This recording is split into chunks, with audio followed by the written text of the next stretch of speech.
Disiplinat e një familjeje të perëndishme, nga Kent dhe Barbara Hughes. Ky libër vjen audio nga Instituti Biblik i Shqipërisë, i përdorur me leje. Për të dëgjuar libra të tjerë audio, vizitoni faqen tonë ibsh.al dhe Instituti Biblik i Shqipërisë në YouTube dhe Facebook.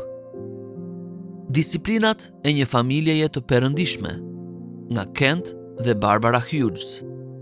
Një narracion nga Mariol Dundo.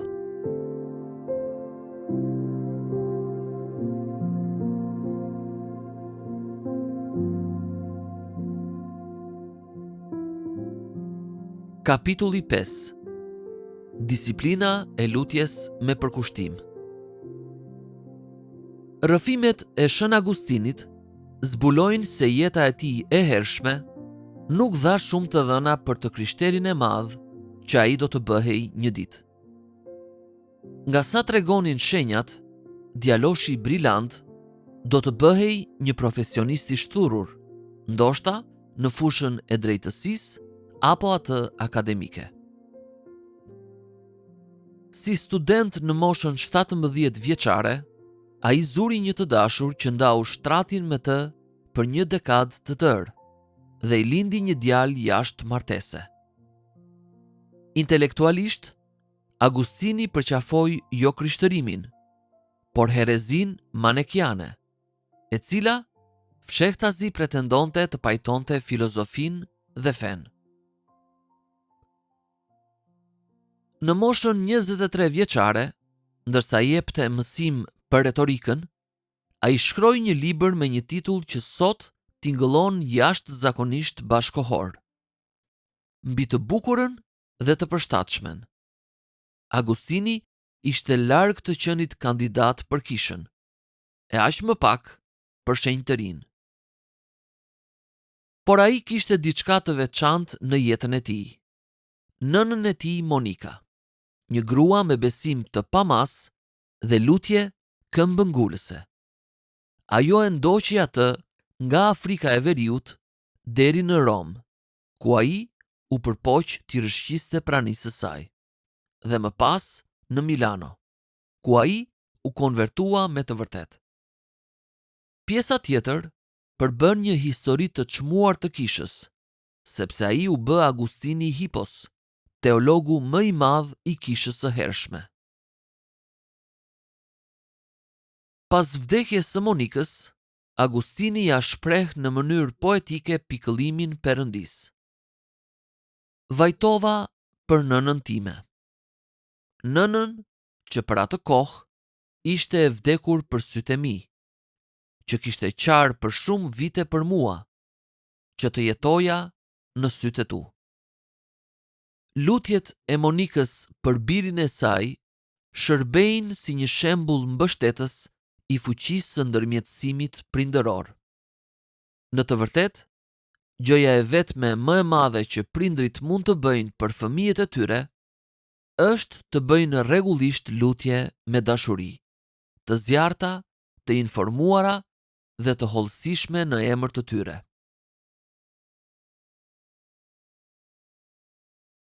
Përgjegjësia e ndërmjetësimit prindëror është e rrënjosur në dokumentet më të vjetra të Biblës.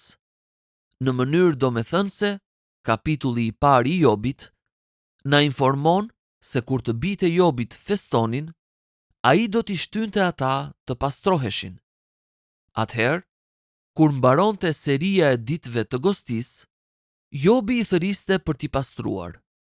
Ngrihej herët në mëngjes dhe ofronte holokauste sipas numrit të gjithë atyre, sepse Jobi mendonte: ndofta bijtë e mi kanë mëkatuar. Kështu bënte Jobi çdo herë. Kapitulli 1, vargu 5. Pra, ne kuptojmë se që nga kohët e lashta, prindrit besimtar i kanë sjell rregullisht fëmijët e tyre përpara afronit të Perëndisë me ndërmjetësim plot dashuri. Sigurisht që ka shumë element të tjerë të domosdoshëm për prindërimin e krishterë, por lutja është e rëndësisë më të madhe. siç deklaroi John Bunyan. Mund të bësh më shumë se sa të lutesh pasi të jesh lutur, por s'mund të bësh më shumë se sa të lutesh derisa të jesh lutur. Bibla dhe arsyeja jonë e shëndosh na thonë se është absurde që prindrit e krishterë të lexojnë libra se si të bëhen prindër më të mirë nëse nuk luten për fëmijët e tyre. Megjithatë, disa prindër këmbgulin që fëmijët e tyre të frekuentojnë kishën dhe shkollën e së dielës dhe grupin e të rinjve, të mësojnë vargje përmendësh dhe të ndjekin shkolla të krishtera, ndërkohë që nuk kanë një jetë lutjeje në ndërmjetësim për ta. Zot, nuk kam kohë të lutem. Jam shumë i zënë duke punuar për të siguruar për fëmijët e mi që të edukohen si të krishterë. Mjerisht, kjo është pikërisht mënyra se si jetojnë mira prindër të krishterë. Këshillat që ne ofrojmë nuk vijnë nga kulla e fildisht, por nga udhëtimet në të njëjtën makinë, jeta e gjunjëve të zhveshur, telefonat ngjitës dhe detyrat me afat të minutës së fundit. Sa do të zënë që të ishim, ne luteshim. Duhet të theksojmë se lutja nuk është diçka që e kemi përvetësuar. Të kesh disiplinën që të bësh kohë për lutje është një betejë e vazhdueshme dhe që nuk është bërë as pak më e lehtë me kalimin e viteve. Por e bëjmë. Disiplina e mbajtjes së një liste lutjesh. Një paralajmërim është i nevojshëm këtu. Këshilla jonë mund të duket sfiduese, por lexuesi duhet të kuptojë se ajo vjen nga 40 vite prindërim secili, 80 mbledhur bashk. Këshilla jonë është gjithashtu shumë personale. I përshtatet përzierjes son unike të personaliteteve. Prandaj, nuk do të ishte e mençur që çdo individ apo çift ta përqafonte atë në mënyrë jo kritike.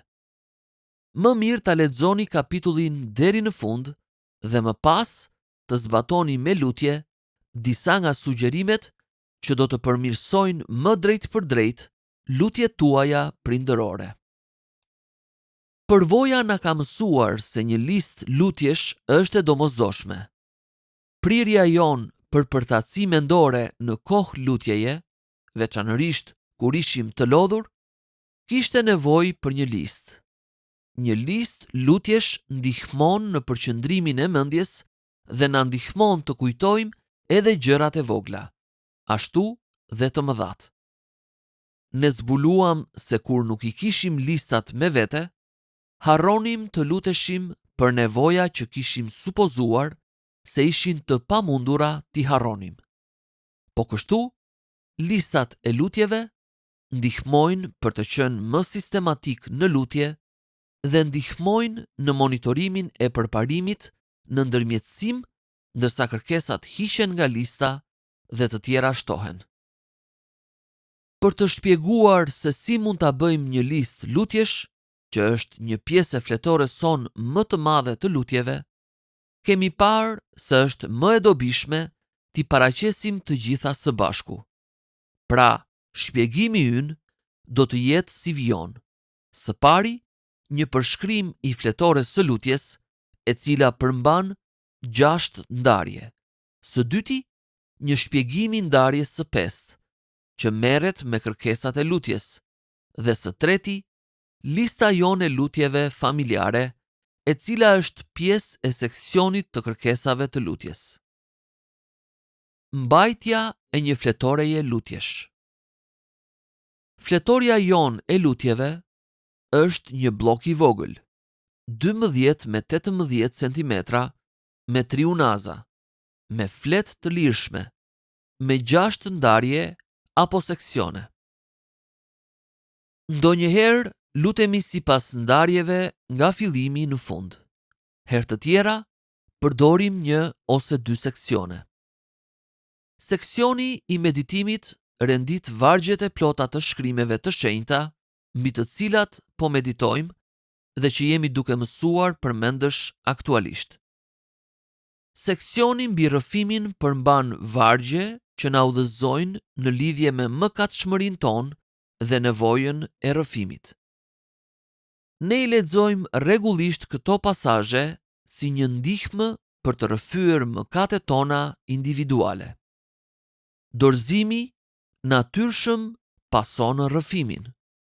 Këtu kemi edhe tekstet që trajtojnë këtë temë dhe disa lutje, disa të mbledhura nga të tjerët dhe ato që kemi shkruar vetë, për t'ju nënshtruar Perëndis.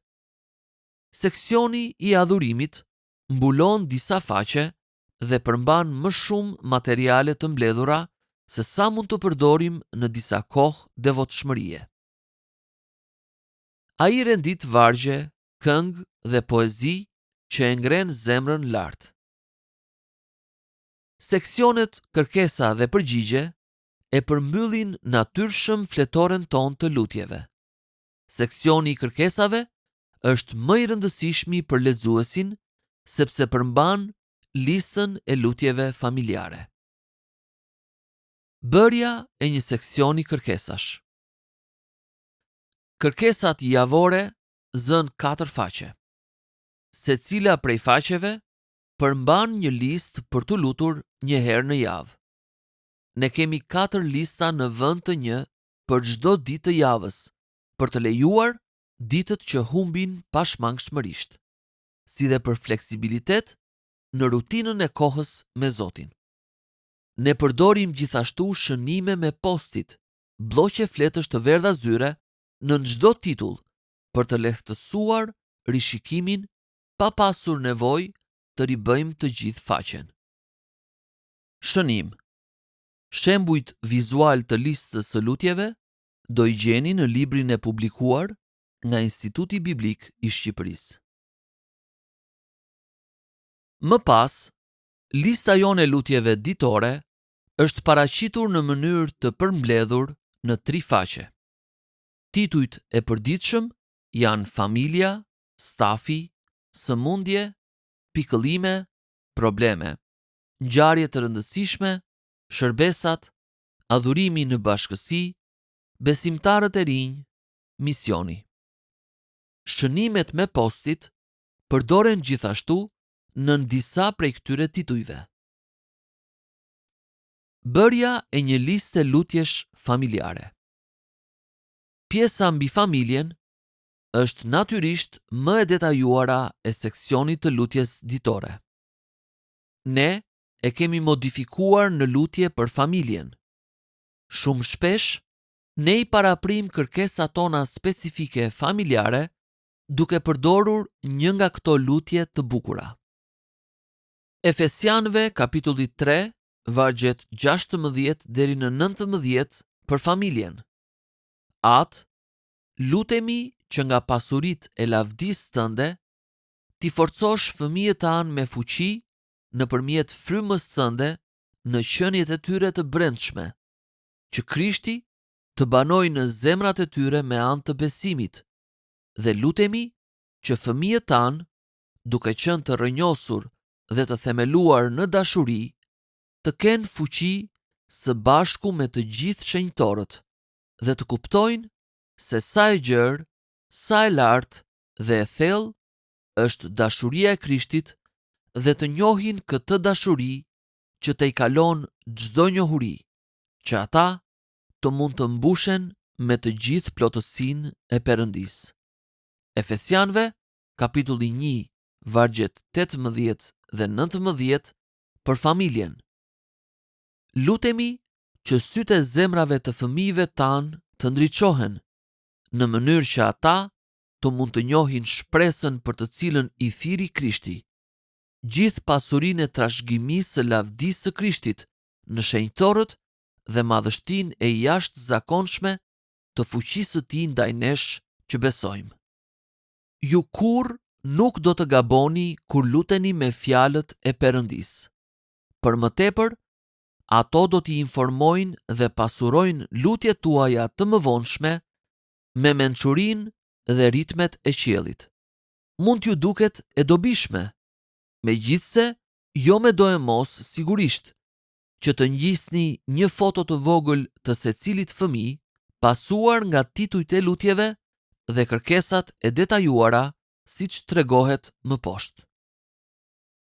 Ndërsa luteshim përmes titujve për vajzën tonë para adoleshente, lutjet tona radhiteshin pak a shumë si më poshtë. Jeta frymërore. Zot, ne lutemi për Heatherin, duke kërkuar që ajo të kuptojë me të vërtetë dhe të pushojë në atë që biri yt ka bërë për të. Ne kërkojmë që ajo të arrijë të dojë me gjithë zemër dhe të bëhet një e krishterë e përkushtuar. Formoje jetën e saj në mënyrë që ajo të përfundojë mirë. Karakteri. Me sa kujtojmë, Heather kishte disa probleme me mashtrimin dhe thënien e së vërtetës. Nuk ishte kronike, por na shqetësonte, prandaj luteshim, dhe Zot ndihmoje Heatherin të jetë e vërtetë. Le t'i djeg ndërgjegja nëse na mashtron. Na jep mençurinë që të mos reagojmë në mënyrë të tepruar, po as të jemi tepër të butë. Shoqërit. Kushdo që ka rritur një vajzë, e di se sa të vështira mund të jenë shoqëritë e vajzave të vogla dhe se si ato mund të dominojnë ekzistencën e një fëmije. Gjithashtu, bashkëmoshatarët mund të jenë tepër ndikues në zhvillimin e tyre. Ne luteshim për shoqet e saj, si dhe për mini krizat e përhershme që dilnin përpara. Shëndeti. Prindërit që i duan fëmijët e vet kanë një preokupim të vazhdueshëm për shëndetin e tyre. Edhe nëse keni disa fëmijë, duket se njëri është gjithmonë i sëmur. Kështu që ne i përmendnim rregullisht shqetësimet tona për sa i përket shëndetit në shumë detaje. Mbrojtja. Ka shumë të këqija që mund t'i godasin fëmijët sot. Prandaj, ne luteshim me zjarr për mbrojtjen e tyre frymërore, shoqërore dhe fizike. Lutjet tona për Heatherin shpesh ishin: Perëndi, ruaje nga e keqja, ruaje nga sulmet demonike, jepi asaj siguri nga tundimet shoqërore që i vijnë, muzika, presioni i bashkëmoshatarëve. Ndihmoje të qëndroj drejt. Dhe Zot, ruaje nga traumat fizike, mbroje nga ngacmimet dhe abuzimet. Problemet. Ndonjëherë ky titull mbetej bosh. Herë të tjera, ai mbante kujtime të fushave specifike problematike me të cilat po merreshim në atë kohë.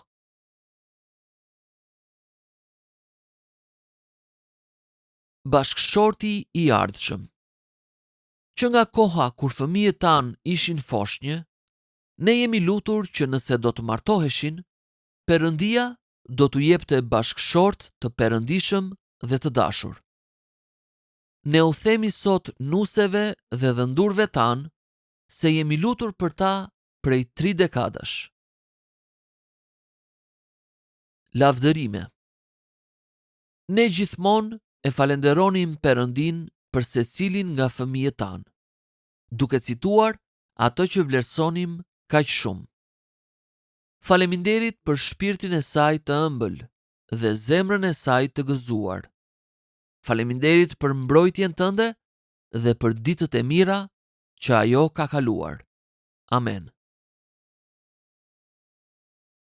Arsyetim i shëndosh në lidhje me lutjen. Disa gjëra për t'u mbajtur në mendje duhen thënë në këtë pikë. Së pari, ju mund të mendoni me të drejtë se nuk keni nevojë për një listë kaq të përpunuar lutjesh. dhe një version i thjesht do të funksiononte mjaft mirë.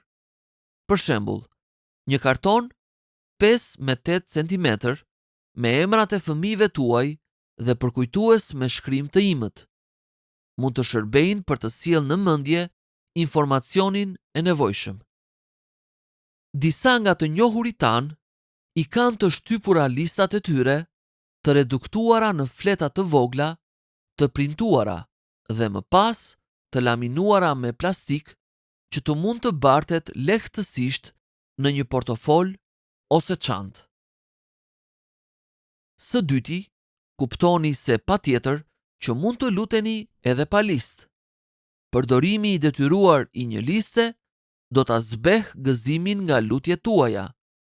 Ndonjëherë, ju duhet të luteni qëllimshëm për familjen tuaj pa listën, duke i kërkuar Perëndis të udhëheqë ndërmjetësimin tuaj spontan.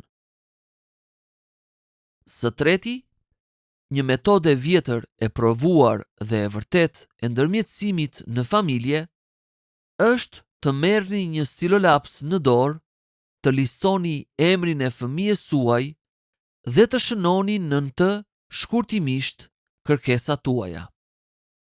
Kjo do t'ju ndihmojë të mendoni qartë lutjet tuaja dhe të jeni të përqendruar. Disiplina e përgatitjes dhe e punës. Lutja është punë, jo një sport. Nuk është diçka që e bëni nëse ju pëlqen. Ose i kushtoni kohë të lirë, ose e bëni vetëm nëse jeni të aftë për këtë. Lutja kërkon përpjekje të palodhur të shpirtit, siç dëshmon në mënyrë elokuente sfida e Palit ndaj Efesianëve.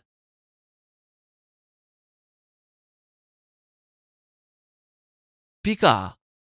Duke u lutur në çdo kohë. Pika B. Në frymë. Pika C. Me çdo lloj lutje dhe përgjërimi. Pika D. Duke ndenjur zgjuar për këtë me çdo këmbëngulje. Pika E. Dhe përgjërim për të gjithë shenjtorët. Efesianëve, kapitulli 6, vargu 18. Kjo nuk është një thirrje për të lutur nëse na pëlqen. Është një thirrje për të derdhur djersë shpirtërore. Rregullësia. Logjika na thot se çdo jetë efektive lutjeje duhet të jetë e rregullt dhe se duhet të përpiqemi për qëndrueshmëri.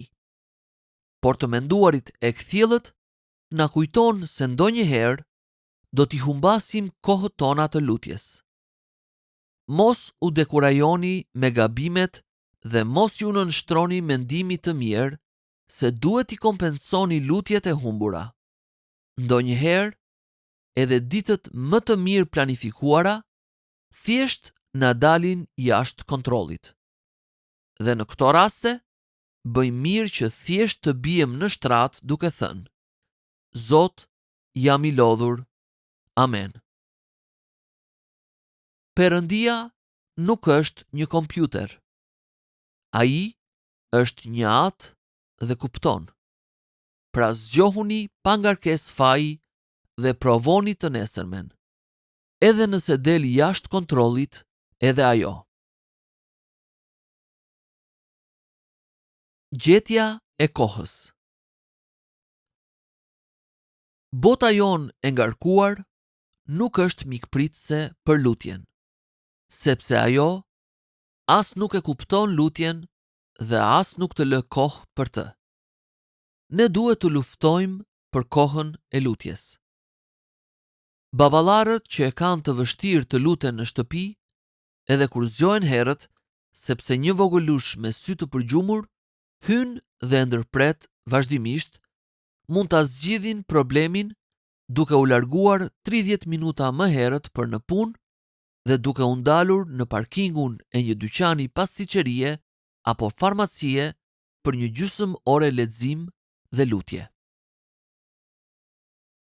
Prindërit që punojnë ndonjëherë mund të përdorin një pjesë të pushimit të tyre të drekës, por ata që rrinë në shtëpi me fëmijë të vegjël nuk i kanë mundësi të tilla. Natyrisht, ka një kohë për të fjetur dhe kjo mund të shërbejë mirë, nëse nëna mundet ta përballojë. Megjithatë, ajo shpesh ka nevojë për gjumë më shumë se fëmijët. Kështu që nevojitet pak krijueshmëri.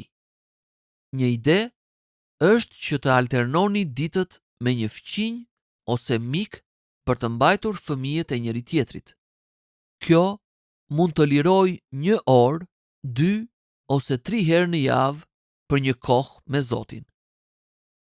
Një mënyrë tjetër që prindi që qëndron në shtëpi të caktojë pak kohë me Zotin është që burri t'i sigurojë gruas së tij 1 orë të lirë në mbrëmje, kur mamaja mund të shkëputet. Arsyeja e shëndosh kërkon që të dy, si burri, ashtu edhe gruaja, të ndihmojnë njëri tjetrin nëse duan të kenë jetë të shëndetshme lutjeje.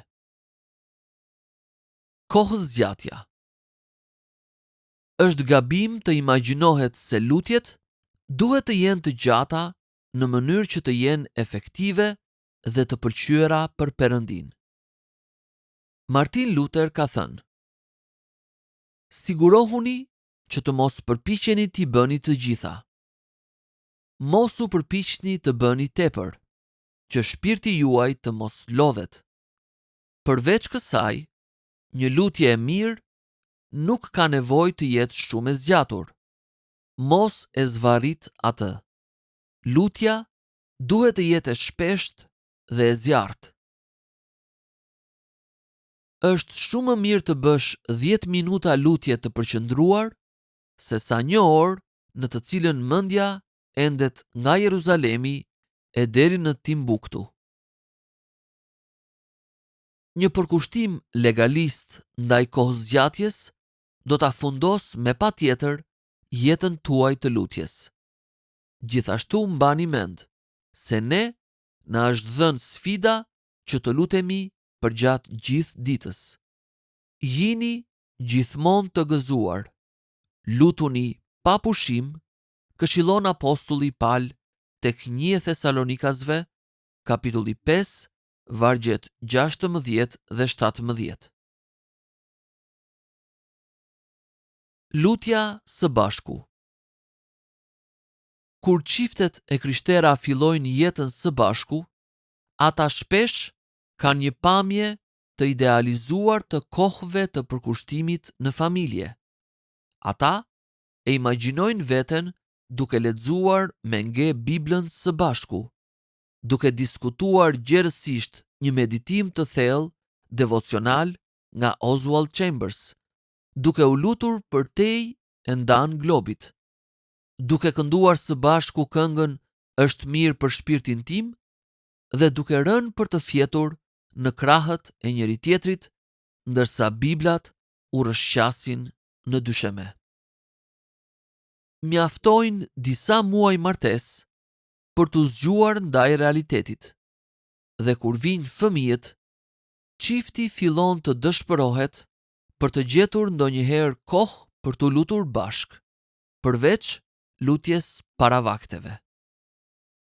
Por koha për lutjen e përditshme mund të gjendet nëse çiftet shkojnë në shtrat në të njëjtën kohë, edhe nëse luten shkurt.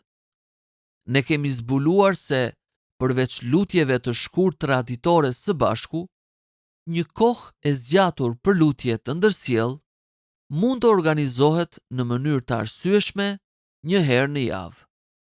Për ne ka qenë dita jone pushimit, kur marrim 1 orë ose më shumë së bashku për të lutur për gjithçka.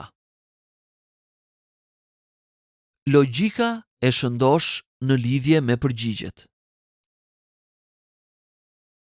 Historia emocionuese e Monikës, asaj nëne të bekuar që sulmoi qiellin për shpirtin e Augustinit të saj që endej në mëkat, sfidon çdo prind të krishterë me domosdoshmërinë dhe efikasitetin e ndërmjetësimit të disiplinuar, por prindrit me përvojë në lutje e dinë gjithashtu se lutjet e tyre nuk garantojnë se gjithçka do të shkojë mirë gjatë rritjes së fëmijëve. Realiteti i ashpër i kësaj na goditi fort gjatë vitit të fundit të njërit prej fëmijëve tanë në shkollën e mesme. Për të qenë plotësisht të sinqert, ne në fakt kishim frikë se gjithçka ishte e humbur. Filluam të dyshonim në fuqinë e lutjes dhe në përkushtimin ton si të krishterë. Vetëm në orën e 11 ndodhi ndryshimi. Sot, po ai fëmijë ka një përkushtim të fortë që ka ngulmuar gjatë sprovave të mëvonshme me një intensitet të jashtëzakonshëm. Ne prindërit duhet të lejojmë që koncepti ynë i lutjes të formohet nga realiteti i shkrimeve të shenjta, sepse atëherë do të kuptojmë se lutjet tona nuk janë mjete me të cilat ne menaxhojmë Perëndin.